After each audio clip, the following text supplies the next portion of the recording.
नमो बुद्धाय। प्रियदर्शनी अशोका।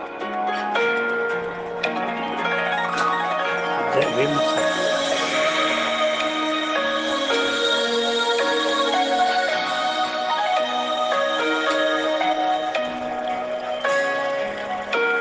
बुद्धम शरणं गच्छामि। धम्मं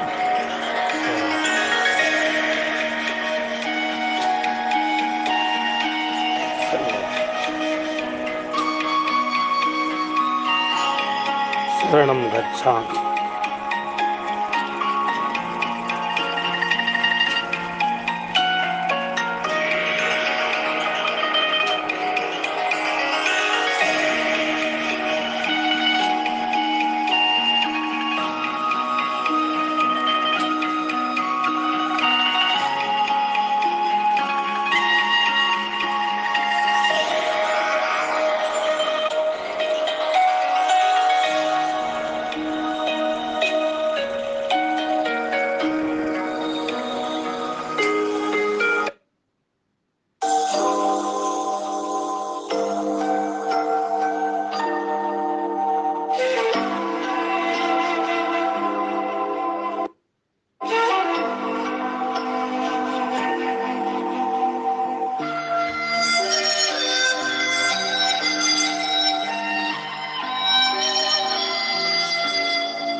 कल प्रथम बार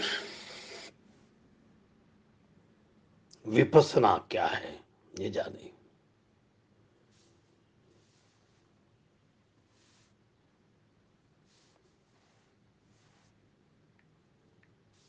आओ दोस्तों, फादर हाउस से मैं doctor Sachchidanand Pulekar.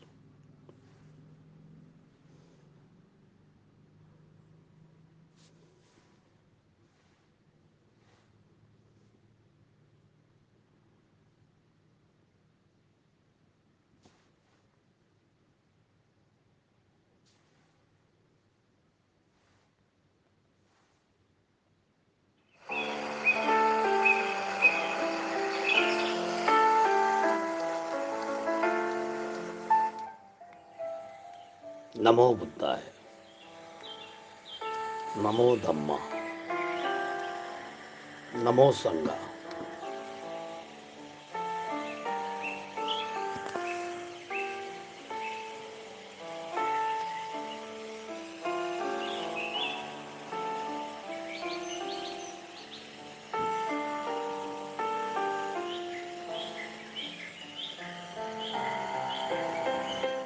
What is Vipassana और इसका फायदा क्या है?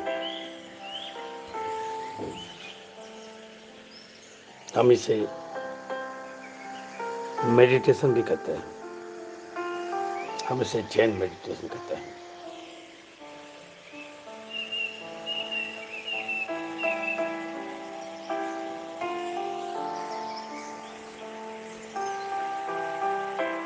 श्वास का इस पृथ्वी में आना और श्वास का पृथ्वी से जाना, that is the Vipassana.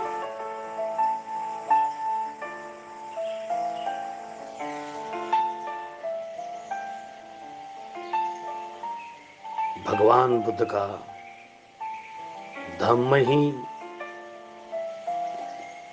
Vipassana है।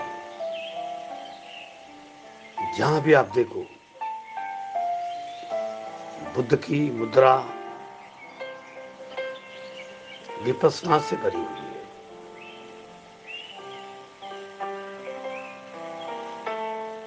Every man become a Buddha. Buddha means darkness, all the way is darkness, and the darkness changed by the sun. Everywhere there is a light, black to white.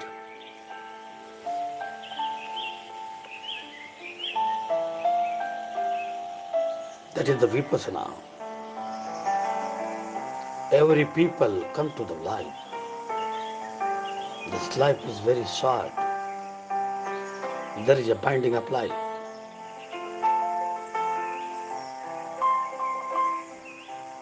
60, 70 years. That is the life.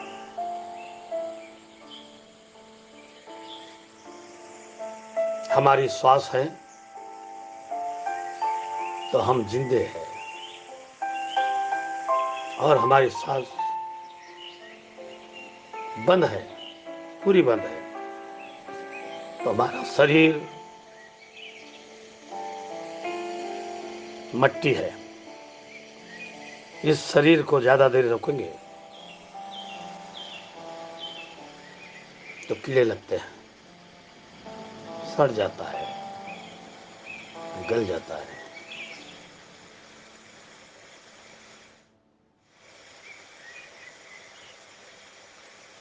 अंधेरों से प्रकाश की तरफ जाना ही विपස්සना है।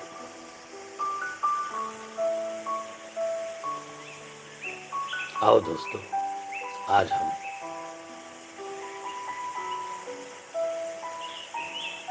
Meditation होने के बाद 3:14 पर आपका हार्दिक स्वागत करते हैं। ब्रह्मांड की छाया के साथ हम जीना पसंद करते हैं। आइए दोस्तों, फादर हाउस से, फादर होम से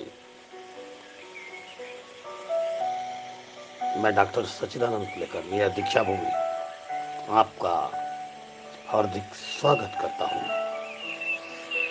बुद्धम शरणम गच्छामि, धम्मम शरणम गच्छामि, संगम शरणम गच्छामि।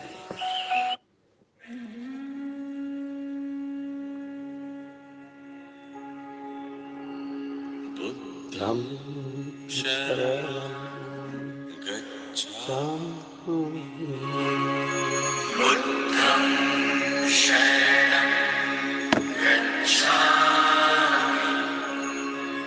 धम्मं शरणं गच्छामि,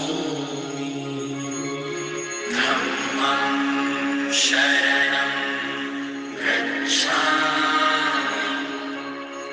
संघं शरणं गच्छामि, संघं शरणं गच्छामि,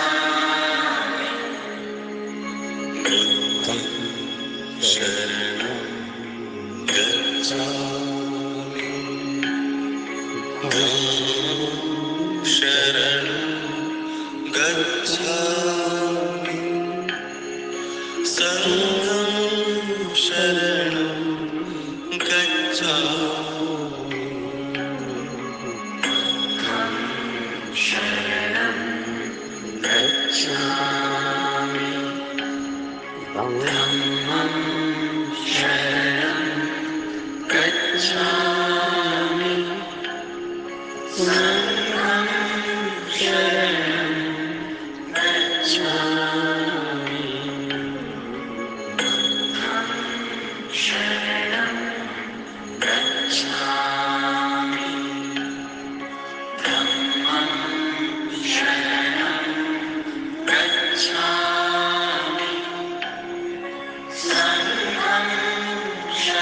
संघं शरणं गच्छामि बुद्धं शरणं गच्छामि धम्मं शरणं गच्छामि संघं शरणं गच्छामि बुद्धं शरणं गच्छामि धम्मं शरणं गच्छामि संघं शरणं गच्छामि बुद्धं शरणं गच्छामि धम्मं शरणं गच्छामि संघं शरणं गच्छामि बुद्धं शरणं गच्छामि धम्मं शरणं गच्छामि संघं शरणं गच्छामि बुद्धं शरणं गच्छामि। अगले 10 मिनट तक एकांत वातावरण में बैठे, एकांत स्थान चुने, पद्मासन सुखासन में बैठ जाए या फिर लेट जाए। अपनी आंखें बंद करें, अपने शरीर को ढीला करें, अपने मन के विचारों को नियंत्रित करें।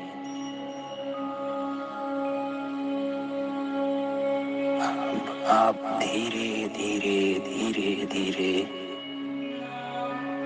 अपने अंदर झांकने की कोशिश करें। अगले 10 मिनट तक अपने आप को इस दुनिया से, इस समाज से, इन संबंधों से दूर कर ईश्वर की शरण में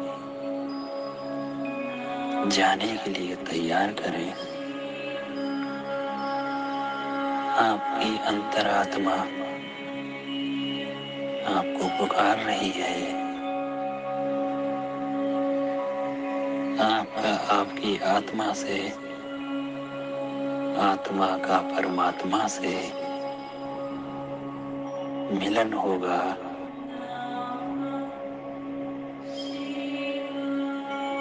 अब आप तैयार हैं। अपने आप को शांत करें, अपने विचारों को शांत करें। शांति, शांति, शांति। आपके विचार धीरे धीरे शांत हो रहे हैं। आपका मन धीरे धीरे शांत हो रहा है। आप एक आत्मा इस शरीर में निवास कर रही है।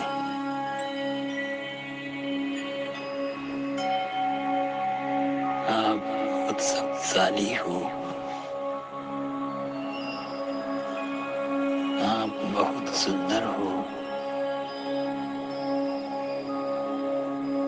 आप जो चाहते हो उसे करते हो।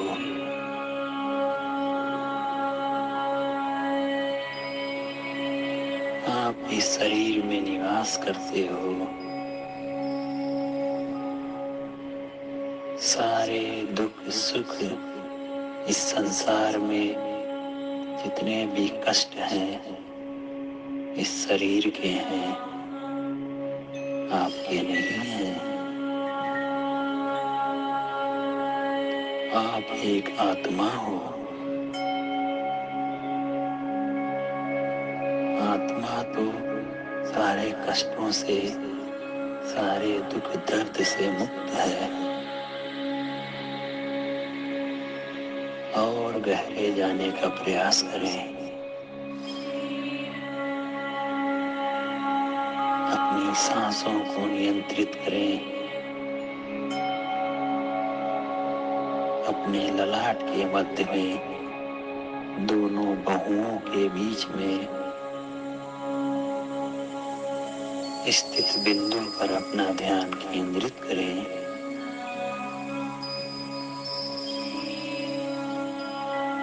आपको क्या एहसास हो रहा है?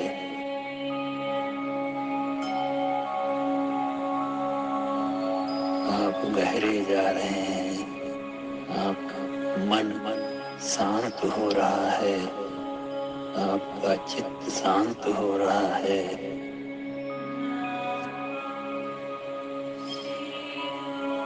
अपना शरीर ढीला करें।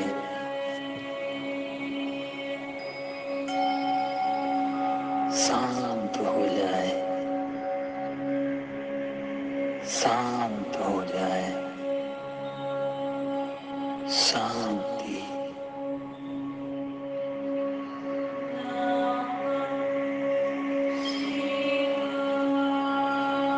ईश्वर की कृपा आप पर बनी रहे। इस संसार में जो भी आया है उस पर ईश्वर की छाया बनी रहे।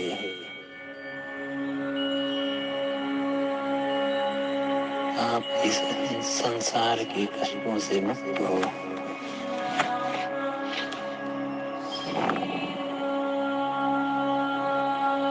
आप बहुत शक्तिशाली हो।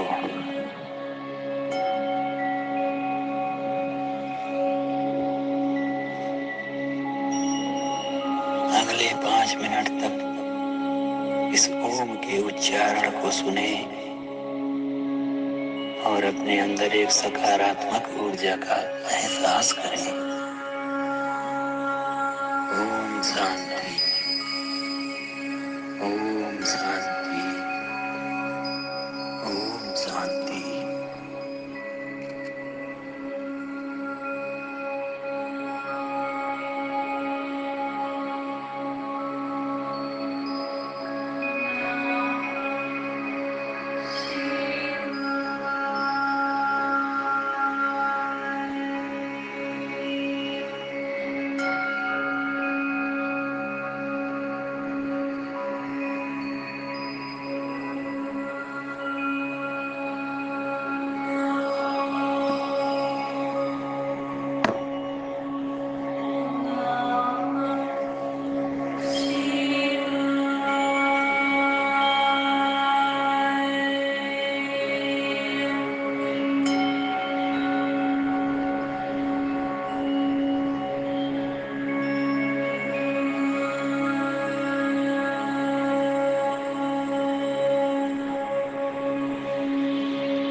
नमो धम्मा,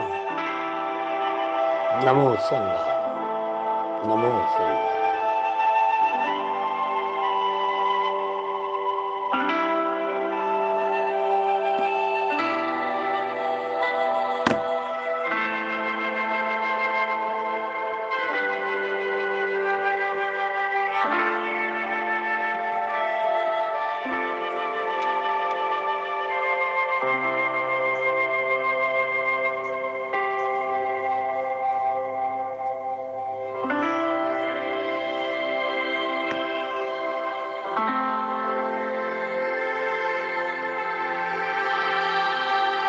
नमो संघा,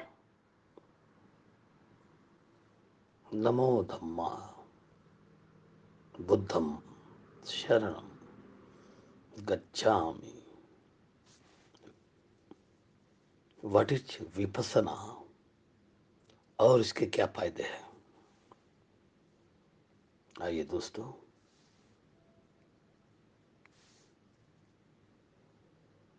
आज के मॉर्निंग में कल प्रथम बार विपස්සना ध्यान का अभ्यास किया। इतनी उड़ान अनुभव हुई कि विपස්සना के बारे में और प्रकाश डाले। ईश्वर का दर्पण। विपස්සना मनुष्य जाति के इतिहास का सर्वाधिक महत्वपूर्ण ध्यान प्रयोग है। जितने व्यक्ति विपස්සना से बुद्धत्व को उपलब्ध हुए, उस पे किसी विधि से प्राप्त नहीं हुई। विपස්සना अपूर्व है।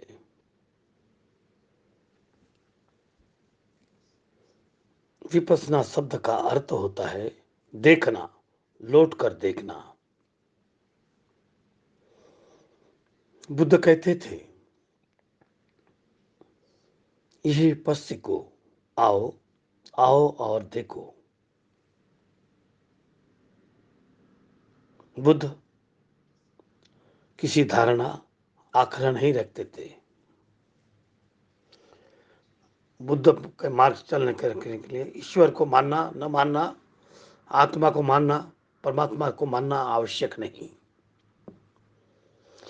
बुद्ध का धर्म अकेला धर्म है इस पृथ्वी पर जिस पर मान्यता पूर्वग्रह, विश्वास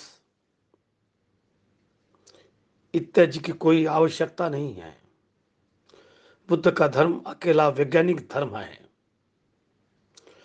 बुद्ध कहते आओ, आओ और देख लो। मानने की जरूरत नहीं है, देखो फिर मान लेना। और उसने देख लिया, उसे थोड़ी मानना पड़ता है, मान ही लेना पड़ता है।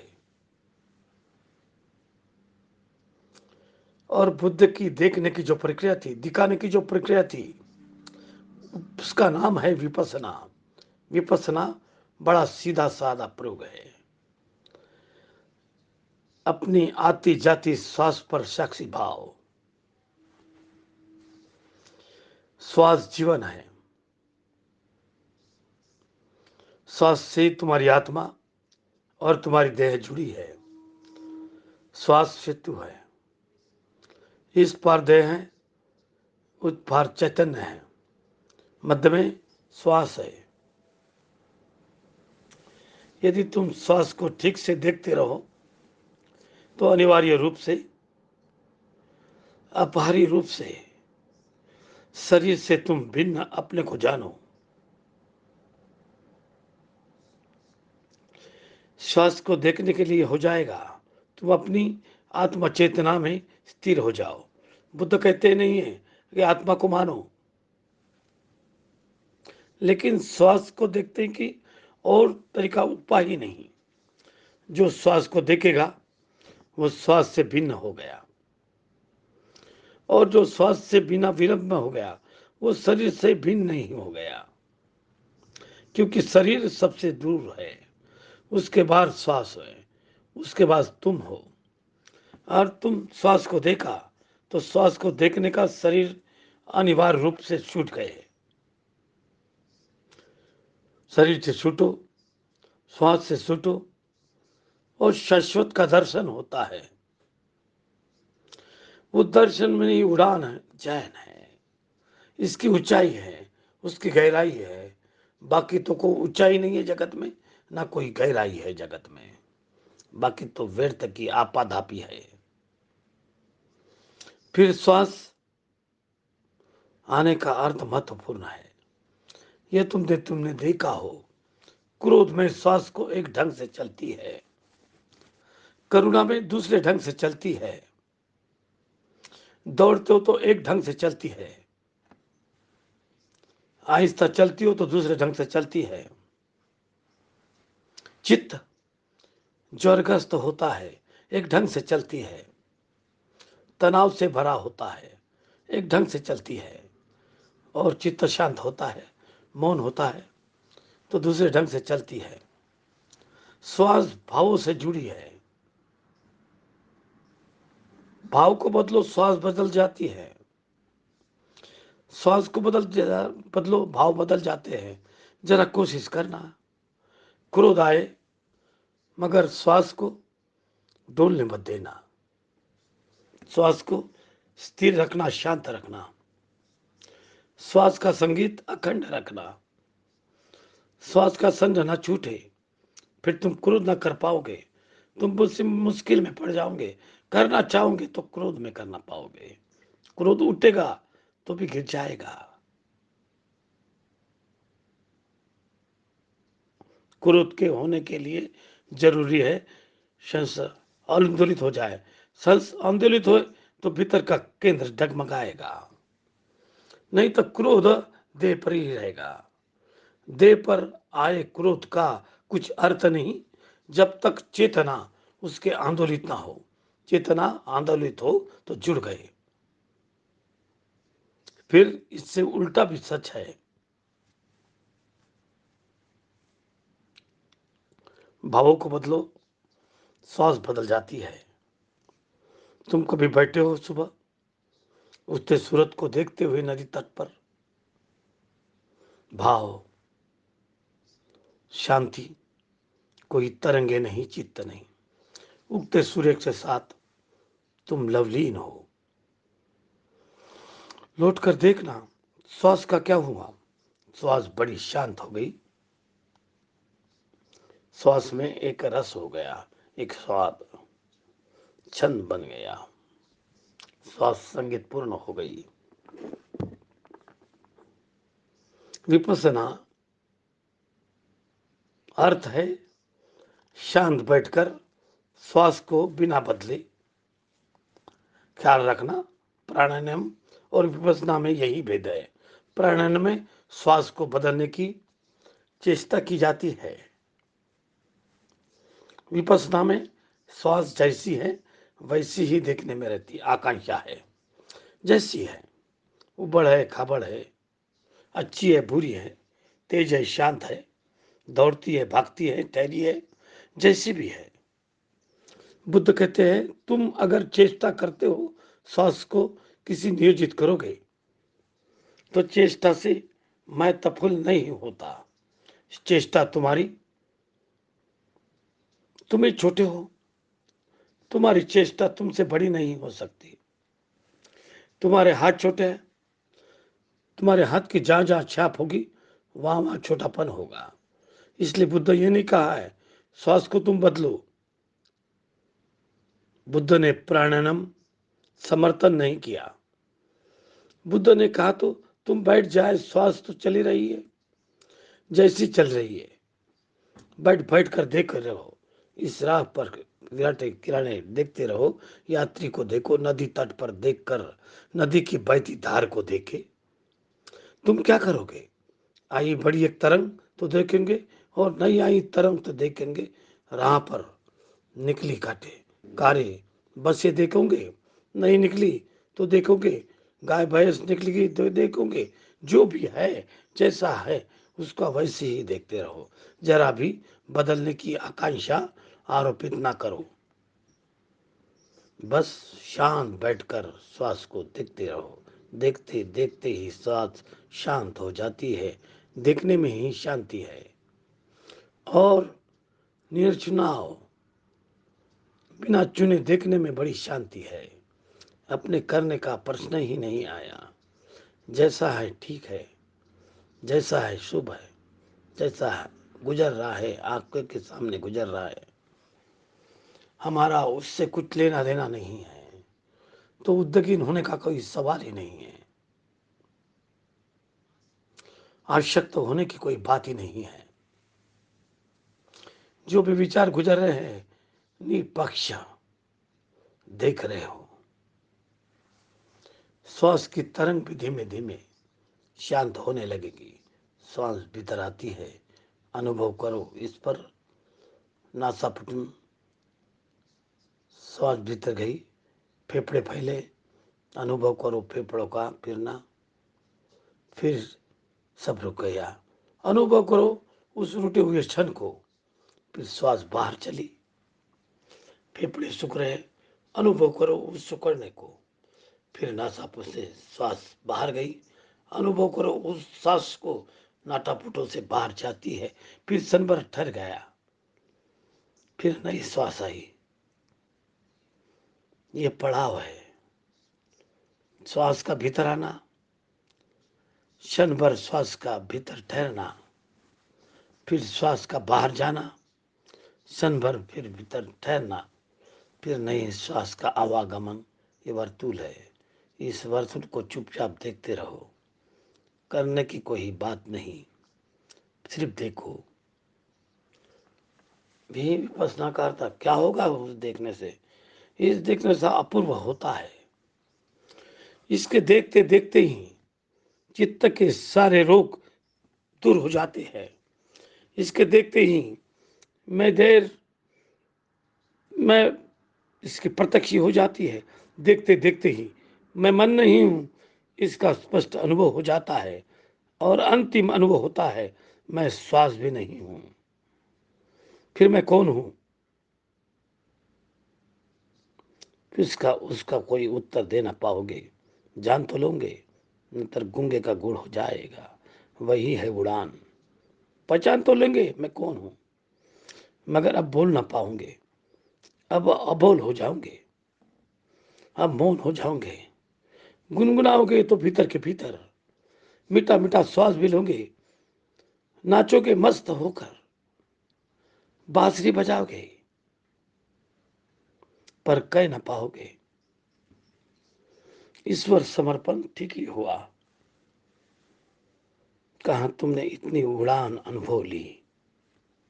अब विपස්සना के सूत्र को पकड़ लो। अब इसी सूत्र के सहारे चल पड़ो। और विपස්සना की सुविधा यह है, कहीं भी कर सकते हो। किसी को कानो कान पता भी ना चले। बस में बैठे, ट्रेन में सफर करते, कार में जाते, विमान में यात्रा करते, राह के किनारे, दुकान पर, बाजार में, घर में, बिस्तर पर लेटे, किसी को पता भी ना चले कि ना तो कोई मंत्र का उच्चार करना है,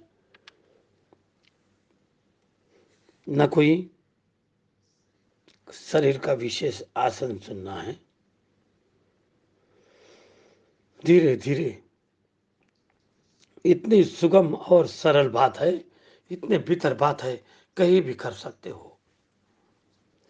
और जितनी ज्यादा विपස්සना तुम्हारे जीवन में फैल जाएगी, उतने भी एक दिन तुम बुद्ध के अद्भुत आमंत्रण को समझोगे। यही पशिगो आओ और देख लो। बुद्ध कहते हैं ईश्वर को मानना मत, क्योंकि शास्त्र कहते हैं मानना तभी देख लो। बुद्ध कहते हैं इसलिए मत मानना कि मैं कहता हूं, मान लो तो चुप जाओगे। देखना, दर्शन करना, और दर्शन ही मुक्तिदायी है। मान्यताएं हिंदू बना देती है, मुसलमान बना देती है, ईसाई बना देती है, जैन बना देती है, बौद्ध बना देती है। दर्शन तुम्हें परमात्मा के साथ एक कर देता है। तुम हिंदू हो ना, मुसलमान हो ना, ईसाई हो ना, जो ना बौद्ध हो, फिर तुम परमात्मा के, और वही अनुभव पाना, वह अनुभव पाना योग्य है। दूसरा प्रश्न, शरीर स्वस्थ नहीं है तो शरीर के पार फिर मन के पार कैसे जा सकोगे? मैं बुरा नहीं हो गई हूँ, मैं पूरा मार्गदर्शन करे। समाधि, शरीर सदा ही अस्वस्थ है, शरीर तो कभी स्वस्थ हो ही नहीं सकता। इसलिए तो ज्ञानियों ने शरीर को व्याधि कहा है। ऐसा नहीं कि तो अस्पताल में भर्ती उनके शरीर को व्याधि कहा है, शरीर व्याधि कहा है। व्याधि इसलिए कहा है, शरीर तो जन्मा है और मरेगा। शरीर तो जन्म के बाद मर रहा है। जन्म के बाद कुछ और क्या क्या है, मरने की सिवा तुमने क्या किया है? जन्म के बाद मरना शुरू हो गया। एक दिन का बच्चा एक दिन मर चुका है। एक श्वास जिस बच्चे ने लिया है जमीन पर माँ के गर्भ से निकलकर, उसकी उतनी मौत हो गई है, उतनी मौत चल चुका है। जन्म के बाद तो मृत्यु ही होनी है, और जिसकी मृत्यु होनी है उसका कैसा श्वास? श्वास तो सिर्फ तो अमृत का होता है। स्वस्थ जो होता है वो अमृत को जान लेता है। शरीर तो मरण धर्म है, मरण तो उसके रुए रोम रोम में छुपा पड़ा है।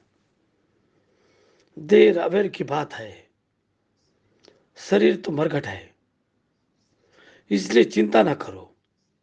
शरीर स्वस्थ है कि अस्वस्थ है, इससे तुम्हारे में ध्यान का कोई खास संबंध नहीं है।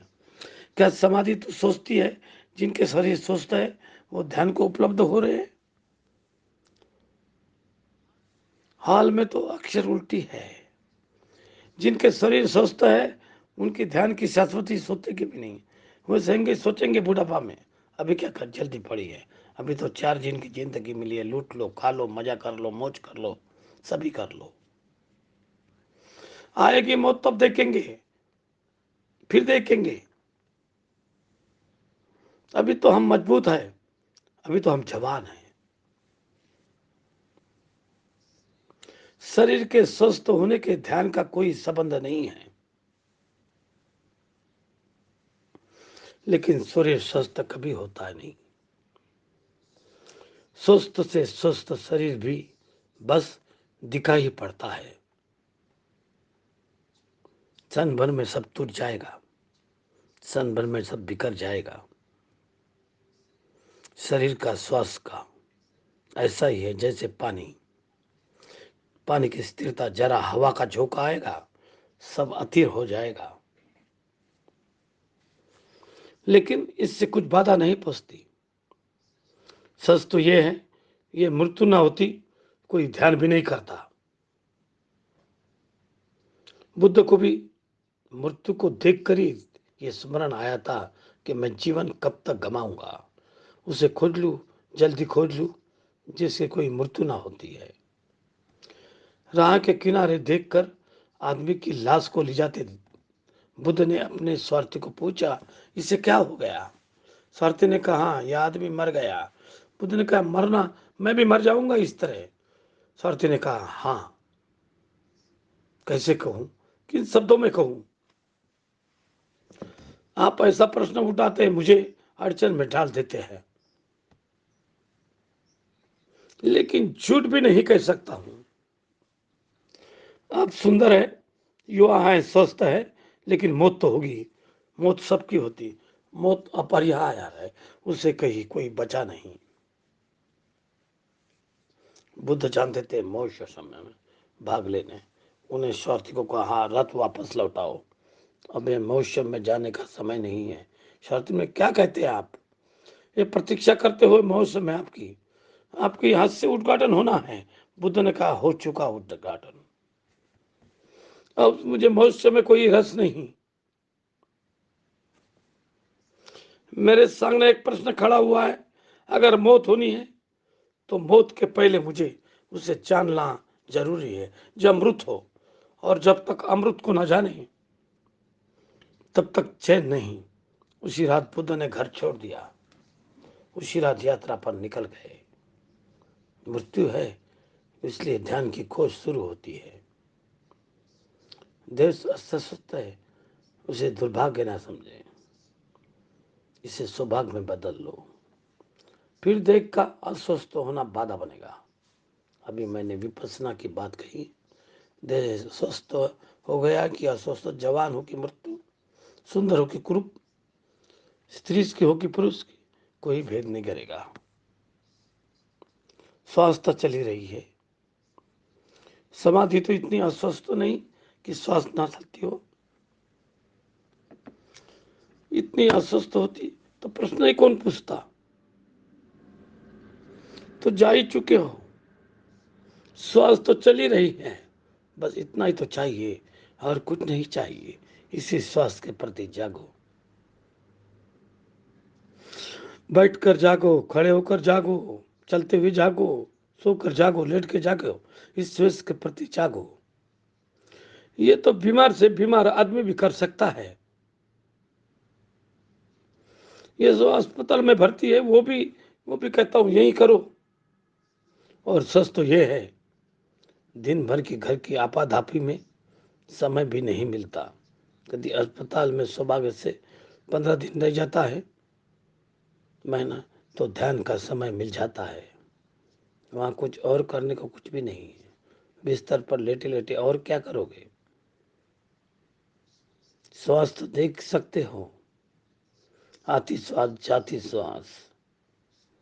श्वास पर ध्यान तो आरोपित तो कर सकते हो, बस इतने से ही हो जाए। इसकी चिंता मत कर कि शरीर स्वस्थ नहीं है, ना रहने दे शरीर को स्वस्थ। इसी अस्वस्थत्व को वरदान बना लेंगे। यह भी हिसाब है, परम वरदान बन जाएगा। तो विपස්සना में लगकर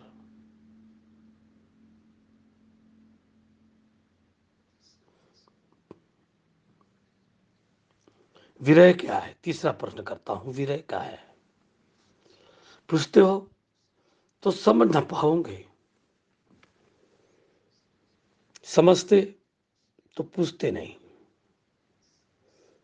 समझ सकते तो भी पूछते नहीं कि विरह को सिद्धांत तो कोई शब्द तो नहीं, दर्शन शास्त्र की कोई धारणा तो नहीं, प्रीति की कोई अनुभूति।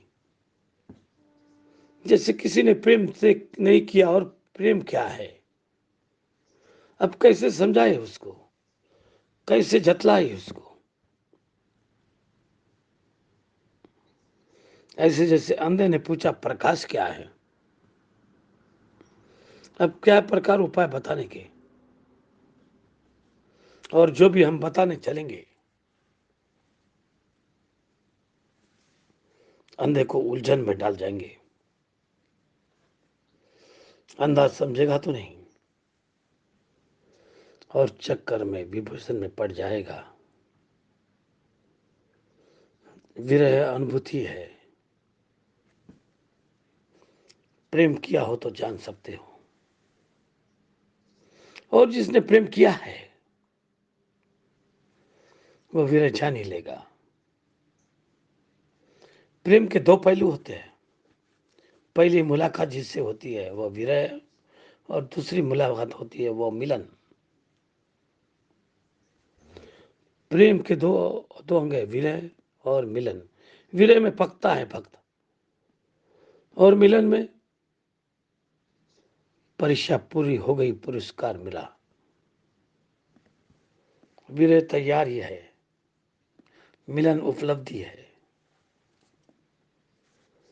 आंसुओं से रास्ते को काटना पड़ता है मंदिर तक, तभी कोई मंदिर के देवता तक पहुंचता है। रो रो कर काटने पर ये लंबी रात, तभी सुबह होती है। और जितनी आत्म होती है उतनी ताजी सुबह होती है। और जितने में आंसू बहे होते हैं उतने ही सुंदर सूरज का जन्म होता है। तुम्हारे विरह पर निर्भर है कि तुम्हारा मिलन कितना प्रीतिकर होगा, कितना गधा होगा, कितना गंभीर होगा। सस्ते में जो हो जाए वो सब बात भी सस्ती हो जाती है। इसलिए परमात्मा मुक्त में नहीं मिलता, रो रो कर मिलना पड़ होता है। और आंसू भी साधारण और साधु आंसू नहीं, हृदय जैसे पिघल पिघल कर आंसू से बहता है, जैसे रक्त आंसू बन जाता है, जैसे प्राणी आंसू बन जाता है। विरह अवस्था पुकार के कि लगता तो है कि तुम हो, मगर दिखाई नहीं पड़ती। लगता तो है तू जरूरी हो, क्योंकि तुम्हारे बिना कैसे विराट होगा, कैसे चलेंगे ये चांद तारे, कैसे वृक्ष में बाढ़ होगी, कैसे वृक्ष में हरे पत्ते होंगे, कैसे फूल खिलेंगे, कैसे पक्षी गीत गाएंगे, कैसे जीवन का ये रहस्य जलमेगा। तुम हो तो जरूर, छुपे हुए हो, अवगुण कुंठन में हो, किसी आवरण में हो। मेरे का अर्थ है हम तुम्हारा घूंघट उठाएंगे, तलाशेंगे। कितनी भी कठिन यात्रा हो, कितनी भी दुर्गम, हम दाव पर लगाएंगे, मगर घूंघट उठाएंगे। हम तुम्हें जान कर रहेंगे, क्योंकि तुम्हें न जाना तो कुछ भी न जाना, अपने मालिक को न जाना तो कुछ भी न जाना, जिससे आए उसे न जाना तो कुछ भी न जाना, स्रोत को न जाना तो ग्रंथ पर कैसे जानेंगे। इसे तुमसे पहचान करनी ही होगी। तुम जो अदृश्य हो, तुम्हें दृश्य बनाना ही होगा। तुम जो दूर हो, स्पर्श के बाहर हो, तुमसे आलिंगन करना ही होगा। अदृश्य आलिंगन की आकांक्षा ही विरह है, अदृश्य को आंखों में भर लेने की आकांक्षा ही विरह है। जो पकड़ में नहीं आता उससे पकड़ लेने की अदम्य आकांक्षा ही विरह है। और स्वभावतः बात आसान नहीं, बात अदुर्गम है। खूब कसौटी होगी, बड़ी अग्नि परीक्षा होगी, बदरोगे, बहुत तड़पोगे, तुम्हारी तड़पे तुम्हारी परीक्षा होगी। विरह में बल होगा, जलोगे मिटोगे, और जिन राख राख हो जाओगे, उसी राख से मिलन का प्रारंभ होता है।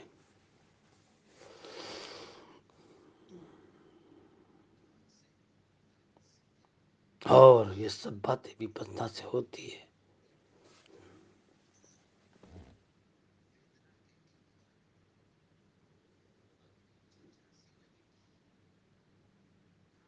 ये सब बातें विपन्नता से होती है।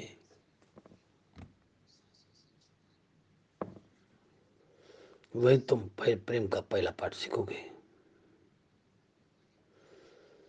वही पाठ तुम्हें इतना मदमस्त कर देगा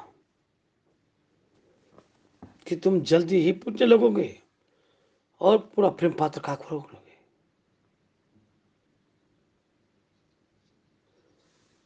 और इस तरह से विपन्नता की बातें होती है।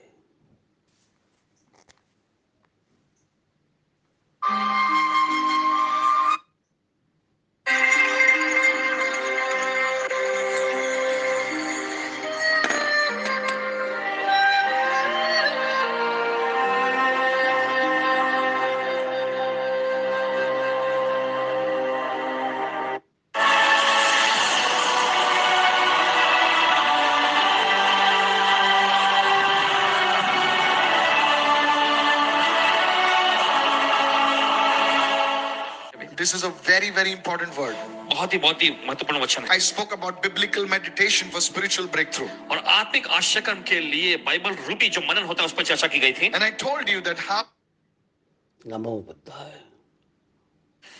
कल प्रथम बार मैंने बुद्धम शरणम। बुद्ध बहुत गुरुओं के पास गए, लेकिन जहां गए जो कहा वही किया, फिर भी कुछ सफल न हुआ। अंततः बुद्ध ने सारे पथ और सारे मार्ग छोड़ दिए। जब उन्होंने सब छोड़ दिया तब मिला। एक रात उन्होंने निर्णय ही कर लिया कि अब मुझे खोजना ही नहीं। खोज की वासना भी छोड़ दी। सत्य को पाने की वासना भी तो वासना ही है, वो भी छूट गई। उस रात सो गए वृक्ष के तले। कोई चिंता नहीं, कहीं जाना नहीं, कुछ पाना नहीं, न धन न ध्यान, न पद न परमात्मा, कुछ पाना ही नहीं। चित्त एकदम विलुप्त हो गया, क्योंकि चित्त जीता है पाने की आकांक्षा से। चित्त का प्राण ही पाने में, कुछ पालूं, कुछ मिल जाए, महत्वाकांक्षा चित्त की आत्मा है। उस क्षण कोई महत्वाकांक्षा ना थी। उस सुबह जब बुद्ध की आंखें खुली, आखिरी तारा डूबता था रात का, और उस पे डूबते डूबते ही उनका भीतर का तारा उगा है, हो गया। मगर ये स्वयं से हुआ। बुद्ध बहुत गुरुओं के पास गए, लेकिन जहां गए जो कहा वही किया, फिर भी कुछ सफल न हुआ। अंततः बुद्ध ने सारे पथ और सारे मार्ग छोड़ दिए। जब उन्होंने सब छोड़ दिया तब मिला। एक रात उन्होंने निर्णय ही कर लिया कि अब मुझे खोजना ही नहीं। खोज की वासना भी छोड़ दी। सत्य को पाने की वासना भी तो वासना ही है, वो भी छूट गई। उस रात सो गए वृक्ष के तले। कोई चिंता नहीं, कहीं जाना नहीं, कुछ पाना नहीं, न धन न ध्यान, न पद न परमात्मा, कुछ पाना ही नहीं। चित्त एकदम विलुप्त हो गया, क्योंकि चित्त जीता है पाने की आकांक्षा से। चित्त का प्राण ही पाने में, कुछ पालूं, कुछ मिल जाए, महत्वाकांक्षा चित्त की आत्मा है। उस क्षण कोई महत्वाकांक्षा न थी। उस सुबह जब बुद्ध की आंखें खुली, आखिरी तारा डूबता था रात का, और उस पे डूबते डूबते ही उनका भीतर का तारा उगा है, हो गया। मगर ये स्वयं से हुआ।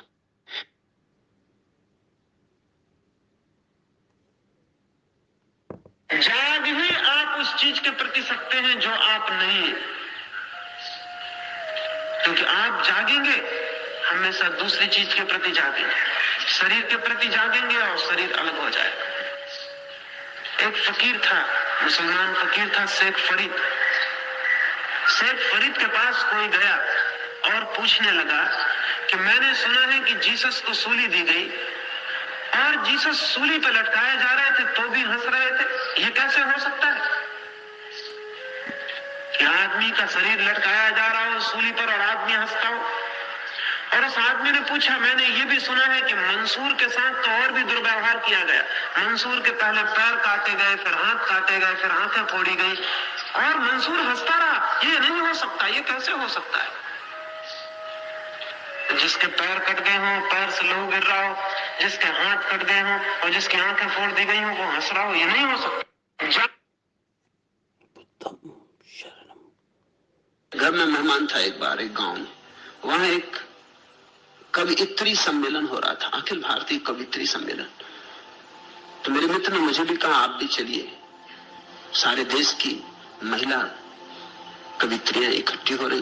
मैंने कहा, तुम जाओ, सिर्फ एक बात मुझे बताना। उन्होंने कोई एक आध सुंदर भी है? उन्होंने कहा, क्यों आप ऐसा प्रश्न क्यों उठाते? मैंने कहा, तुम जाके फिर मुझे बताना। वो जब रात 12 बजे लौटे, मैं तो सो गया था, मुझे आके उठाया। उन्होंने कहा कि मैं रात भर रख नहीं सकूंगा इस बात को। मैंने, आपने हैरान कर दी, उनमें एक भी सुंदर नहीं थी। मगर आपने ये प्रश्न क्यों पूछा? मैंने कहा, प्रश्न इसलिए पूछा था कि सुंदर स्त्री कुछ और करती नहीं, सौंदर्य काफी।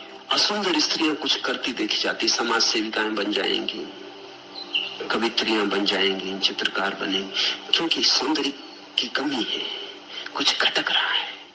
जो खटक रहा है उसे किसी तरह भरना होगा, तो कुछ करके उसे भर लिया जा सकता है। कुछ और पैदा करके वो जो कमी है वो पूर्ति हो जाए। घर में मेहमान था एक बार।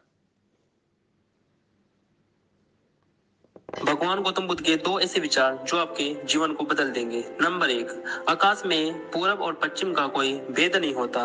लोग अपने मन में भेदभाव को जन्म देते हैं और फिर ये सच है ऐसा कुछ मान लेते हैं। नंबर 2, अपने मोक्ष के लिए खुद ही प्रयत्न करें, दूसरे पर निर्भर न रहे। आपको गौतम बुद्ध के दोनों विचार कैसे लगे, कमेंट में बता।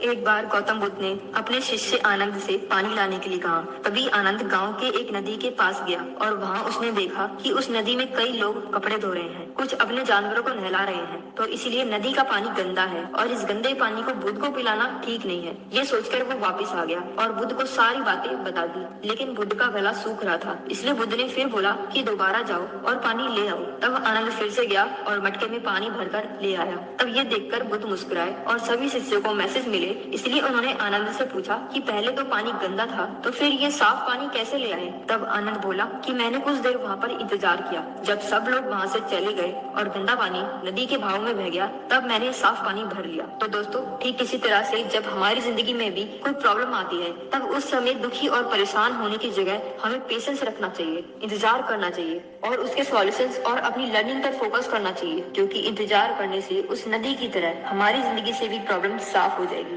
एक बार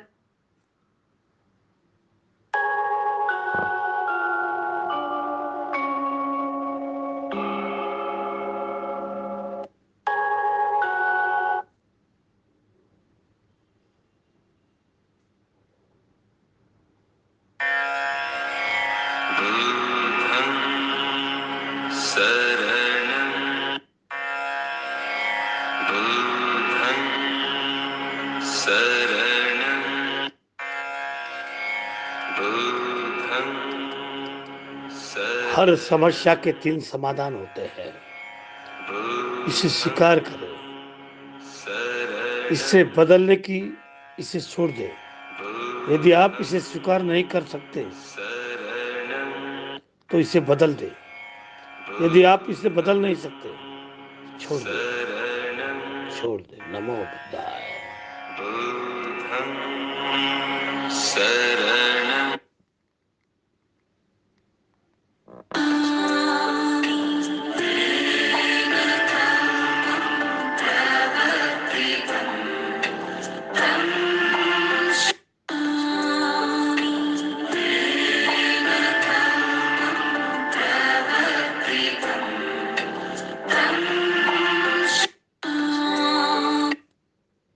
बुद्धं शरणं।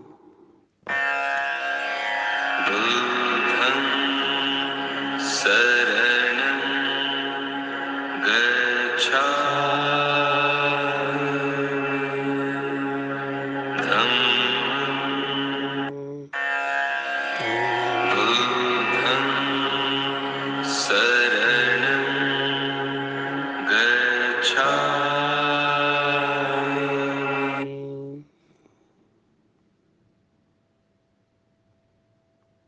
नमो बुद्धाय। घर में सभी लोग लड़ाई झगड़ा करते हैं, गाली गलौज करते हैं, मारपीट करते हैं, लेकिन ये सब करना अच्छा नहीं है, क्योंकि जैसे कि गंदा पानी से गंदा कपड़ा को धो नहीं सकते हैं, वो कपड़ा और गंदा होगा।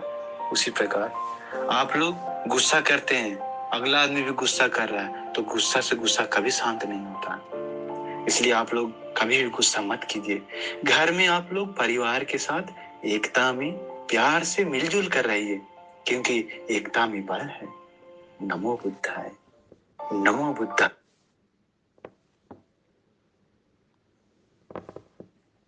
किसी ने बुद्ध से पूछा, जहर क्या है?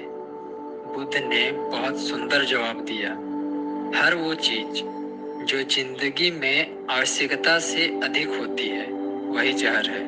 नमो बुद्धाय। नमो बुद्धाय। जितना तुम्हें पाना हो उससे बड़ा संकल्प रखना। अक्सर लोग उल्टा कर लेते, जाना तो चाहते हैं सूरज तक, संकल्प बड़ा छोटा सा होता है, दिए तक पहुंचने का भी नहीं होता।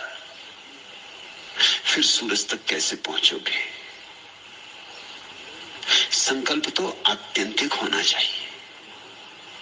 जिन लोगों ने धन को चुना है संकल्प की तरह, उन्होंने बड़े क्षुद्र को चुन लिया। जिन्होंने ध्यान को चुना है, उन्होंने ही ठीक चुना। चुनौती बड़ी चाहिए ताकि तुम्हारे भीतर सोई हुई शक्तियां जाग जाएं। इसलिए क्षुद्र के साथ लड़ाई में हार हो जाती, क्योंकि क्षुद्र के चुनौती में तुम्हारे भीतर सोई हुई शक्तियां जागती ही नहीं। शक्तियां जागती तभी है जब उनके सामने ऐसे खतरा खड़ा हो जाए। बड़ी चुनौती तो बुद्धं शरणं। दोस्तों, गौतम बुद्ध की इस छोटी सी कहानी से समझिए कि क्यों अच्छा सुनने व देखने के बावजूद भी जीवन बदल नहीं रहा। दोस्तों, एक आदमी बुद्ध के उपदेश महीनों से सुनता आ रहा था। एक दिन बातें श्रोताओं के जाने के बाद उस आदमी ने बुद्ध से ये प्रश्न किया कि मैं आपके सभी उपदेशों को सुनता हूँ, तो फिर मेरे जीवन में सकारात्मक बदलाव क्यों नहीं हो रहा। बुद्ध ने उस आदमी से पूछा कि तुम यहाँ कैसे आए हो। आदमी ने कहा, बैलगाड़ी से। अब बुद्ध ने उससे पूछा कि क्या तुम यहाँ बैठे बैठे अपने घर जा सकते हो। आदमी ने जवाब दिया, यह कैसे हो सकता है। इस पर बुद्ध ने कहा कि जब तुम यहाँ बैठे बैठे अपने घर नहीं जा सकते, तो फिर मेरे उपदेशों को केवल सुनने मात्र से तुम्हारे जीवन में बदलाव कैसे आएगा। अब आदमी को समझ आ चुका था कि जीवन को बदलने के लिए प्रयत्न करना भी बहुत आवश्यक है। बुद्धं शरणं गच्छामि। Tây An công phu đến thường để nghe giảng giải ở trong trường từ bi, những lời chân chánh nhu mì lấp lừa cho kỹ gắn ghi vào lòng. Muốn sao trên dưới giữ đầm ít cho non nước lời trong gia đình, không hề qua giữ nai sanh. Bởi ta khuyên sớm việc lành chăm nom, ai ôi sự khổ chưa nhôm, nay bồ mái lại một ôm không đầy. Tây An công phu đến thường để nghe giảng giải ở trong trường từ bi, những lời chân chánh nhu mì lấp lừa cho kỹ gắn ghi vào lòng. Muốn sao trên dưới giữ đầm ít cho non nước lời trong gia đình, không hề qua giữ nai sanh. Bởi ta khuyên sớm việc lành chăm nom, ai ôi sự khổ chưa nhôm, nay bồ mái lại một ôm không đầy. Tây An công phu đến thường để nghe giảng giải ở trong trường từ bi, những lời chân chánh nhu mì lấp lừa cho kỹ gắn ghi vào lòng. Muốn sao